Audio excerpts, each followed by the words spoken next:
Hi, എല്ലാവർക്കും നമസ്കാരം. ഞാൻ ഇന്ന് നല്ലൊരു ഉണക്കച്ചെമ്മീൻ വറുക്കുന്ന റെസിപ്പി നിങ്ങളെ കാണിക്കാം. ഇതെങ്ങനെ ചെയ്യുന്നതെന്ന് നോക്കാം. ഈ ഉണക്കച്ചെമ്മീൻ വറക്കാൻ വേണ്ട ചേരുവകൾ എന്തൊക്കെയാണെന്ന് നോക്കാം.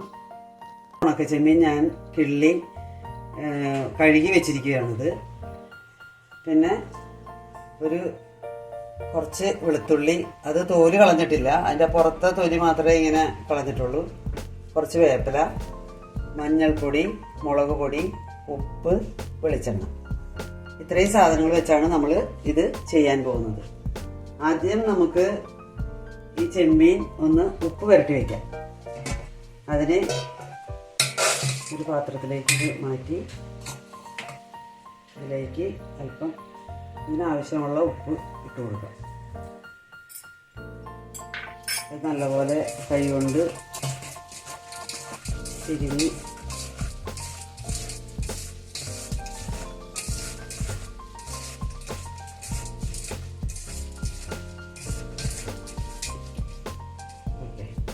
നമുക്കിനി ഇത് പെട്ടെന്ന് ഫ്രൈ ചെയ്തെടുക്കാം. ഞാനൊരു ഫ്രൈങ് പാൻ അടുപ്പത്ത് വെച്ചിട്ടുണ്ട്. ആദ്യം നമുക്ക് ചെമ്മീനൊന്ന് വറുത്തെടുക്കാം. പാത്രം ചൂടായിട്ടുണ്ട്. എണ്ണയൊന്നും ഒഴിക്കണ്ട, അല്ലാണ്ട് തന്നെ ഈ ചെമ്മീൻ നമുക്ക് ഇതിലേക്കിട്ട് വറുത്തെടുക്കാം. നല്ലപോലെ ഇത് സമയമെടുത്ത് ചെറു തീയിൽ വേണം നമ്മളിത് വറക്കാനായിട്ട്.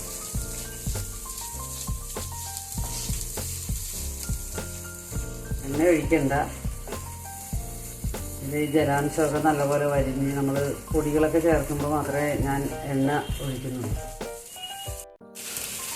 ഇത് കുറച്ച് ചെമ്മീനേ ഉള്ളൂ, അതുകൊണ്ടാണ് ഞാൻ ഉടനെ തന്നെ വറുക്കുന്നത്. നമ്മൾ കൂടുതൽ ചെമ്മീനൊക്കെ 1 കിലോ ചെമ്മീനൊക്കെ എടുത്ത് വറുക്കുകയാണെങ്കിൽ അത് ഒന്ന് ഉപ്പ് ഇതുപോലെ പുരട്ടി വെച്ചും വെയിലത്ത് വെച്ച് ഒന്ന് ഉണക്കിയിട്ട് വറുക്കുകയാണെങ്കിൽ ആ ചെമ്മീൻ പൊടിയാതെ നമുക്ക് വറുത്തെടുക്കാൻ പറ്റും. ഇതിപ്പോൾ നമുക്ക് കുറച്ചുള്ളതുകൊണ്ട് പയ്യെ ഇത് വറുത്തെടുക്കാം. കൂടുതൽ ചെമ്മീൻ വരുമ്പോൾ അത് ജലാംശം അതിനകത്ത് പിടിച്ച് ചിലപ്പോൾ ഉടഞ്ഞു പോകാൻ സാധ്യതയുണ്ട്. അപ്പോൾ അത് നമ്മളൊന്ന് ചെമ്മീൻ കഴുകിയെടുത്ത് ഉപ്പ് പുരട്ടി ഒന്ന് വെയിലത്ത് വെച്ച് ഡ്രൈ ആക്കിയിട്ടും നമ്മൾ വറുത്തെടുക്കുക. അപ്പോൾ ആ എണ്ണയും കുറച്ച് ചിലവാകത്തുള്ളൂ, അധികം എണ്ണ ഒഴിക്കേണ്ടി വരികയില്ല.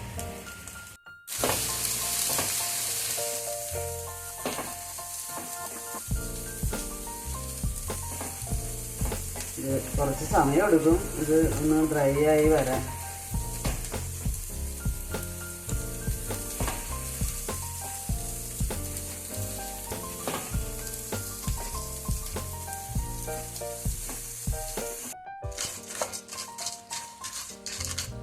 ഒരു 80% വറവേ ആയിട്ടുള്ളൂ, ഇപ്പോഴും ആയിട്ടില്ല.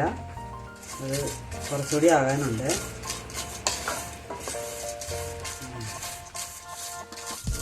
കൈയെടുക്കാണ്ട് തന്നെ ഇളക്കണം.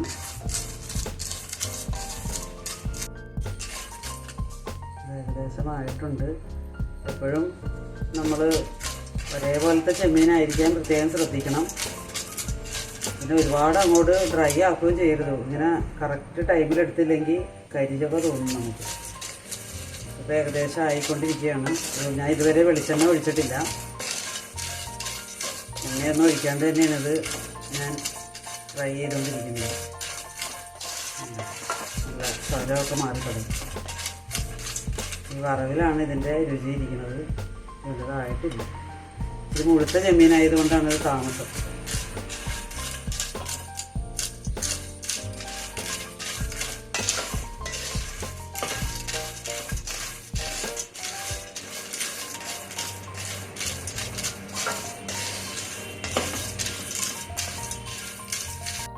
ചെമ്മീൻ വറവാകുമ്പോഴേക്ക് നമുക്ക് ഈ വെളുത്തുള്ളി ഒന്ന് ചതച്ചെടുക്കാം.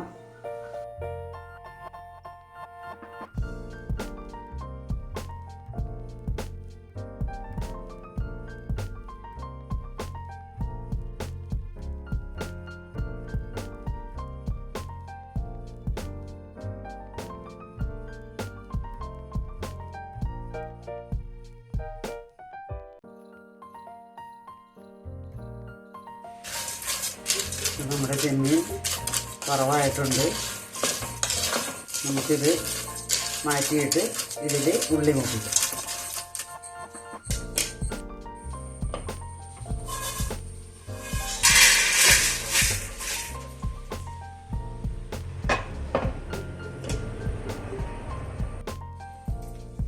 നമുക്കിത് ഇതിൻ്റെ പൊടി ഒന്ന് തുടച്ച് മാറ്റാം.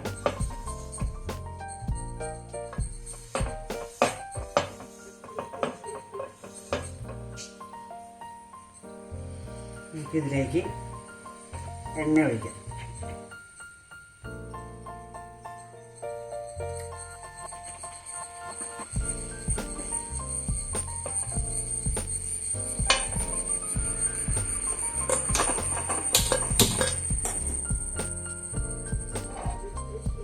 ഇതിലേക്ക് നമുക്ക് വെളുത്തുള്ളിയും വേപ്പിലയും ഇട്ട് മൂപ്പിച്ചിട്ട് വേണം പൊടികൾ ചേർക്കാനായിട്ട്. എണ്ണ ചൂടാകുമ്പോൾ നമുക്ക് വെളുത്തുള്ളി ചേർത്ത് കൊടുക്കും.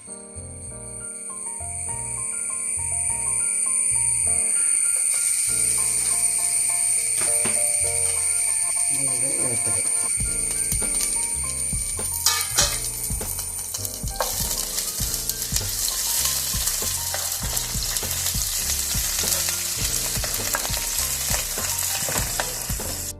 നമ്മുടെ വെളുത്തുള്ളിയും വേപ്പിലയൊക്കെ നമ്മൾ മൂത്തിട്ടുണ്ട്. തീ കുറച്ച് വയ്ക്കുക. നമുക്കതിട്ട് മുളക് പൊടി മഞ്ഞൾപ്പൊടി ചേർത്ത് കൊടുക്കും. മഞ്ഞൾപ്പൊടി ഒരു ടീസ്പൂൺ, മുളക് പൊടി നമുക്കൊരു 2. എരിവ് വേണ്ടവർ അതനുസരിച്ച് ഇട്ടോ. ഇവിടെ അധികം എരിവ് ഇഷ്ടമില്ലാത്തതുകൊണ്ട് ഞാൻ കുറച്ചേ ചേർക്കുന്നു. പെട്ടെന്നാവും. തീ കുറച്ച് വെച്ചിട്ടേ പൊടികൾ ഇടാവുള്ളൂ. നമുക്ക് ചെമ്മീൻ ചേർത്ത് കൊടുക്കാം. മുളക് മൂത്തിട്ടുണ്ട്.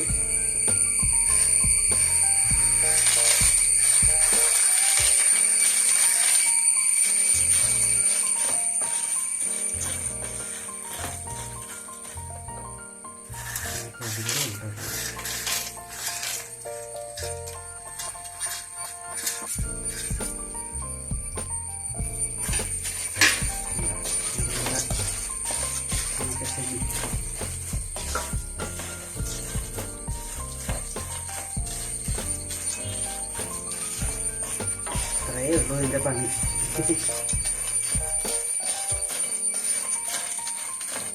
ഞാൻ ചെയ്ത രീതി ഒന്നുകൂടി പറയാം.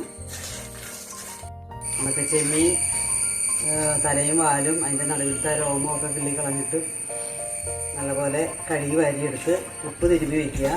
നമ്മൾ കൂടുതൽ വറക്കുന്നുണ്ടെങ്കിൽ ഒന്ന് വെയിലത്തിട്ട് ഉണക്കിയെടുത്തിട്ട് വറക്കുവാണെങ്കിൽ പെട്ടെന്ന് വറവായി കിട്ടും. നമുക്ക് നല്ലപോലെ ഒടിയണ പോലെ വറവായി കഴിയുമ്പോൾ അത് മാറ്റിയിട്ടും അതിലേക്ക് വെളിച്ചെണ്ണ ഒഴിച്ച് വെളുത്തുള്ളിയും കറിവേപ്പിലയും ഇട്ട് മൂപ്പിച്ച് മുളക് പൊടി മഞ്ഞൾപ്പൊടി ഇട്ട് ഇളക്കി എടുത്താൽ ഈ കറി റെഡിയാവും.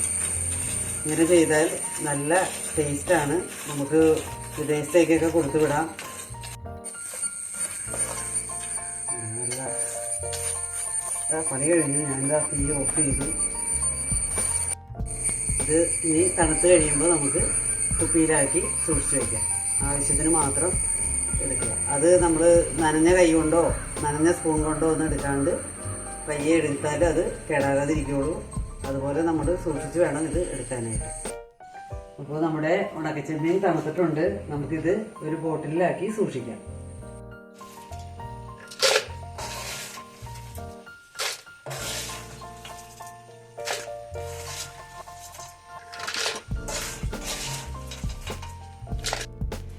അപ്പോൾ നമ്മുടെ ഉണക്കച്ചെമ്മീൻ ഫ്രൈ റെഡി ആയിട്ടുണ്ട്.